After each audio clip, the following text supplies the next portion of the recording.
väga suur vahe on. Ma ei tohi millimeetritki eksida. See on juba prügi, ma pean uue tellimuse tegema klaasidele ja uuesti valmistama. Mul peab olema pilli kõrgused, kuidas raamil on, silmavahe, kõik peab jumala täpselt olema ja kui seda täpsust mul ei ole, siis see prill ei kõlba kuhugile.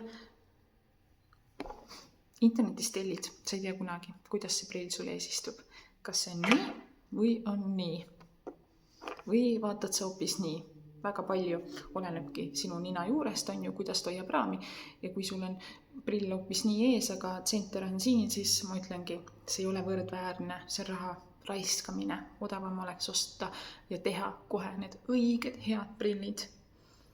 Seda, mida meie siin teeme, ei saa panna võrdusvärgi alla, et sama hea, seda lihtsalt teha ei saa. Sa ei saa seda teha. Sa lihtsalt ei saa. Mind ärritabki see teema just uuesti, et neid reklaame teevad väga haritud inimesed. Jäta siis meelde, kui see puudutab tervist, jäta see reklaam tegemata. Jäta lihtsalt tegemata. Kohtumiseni.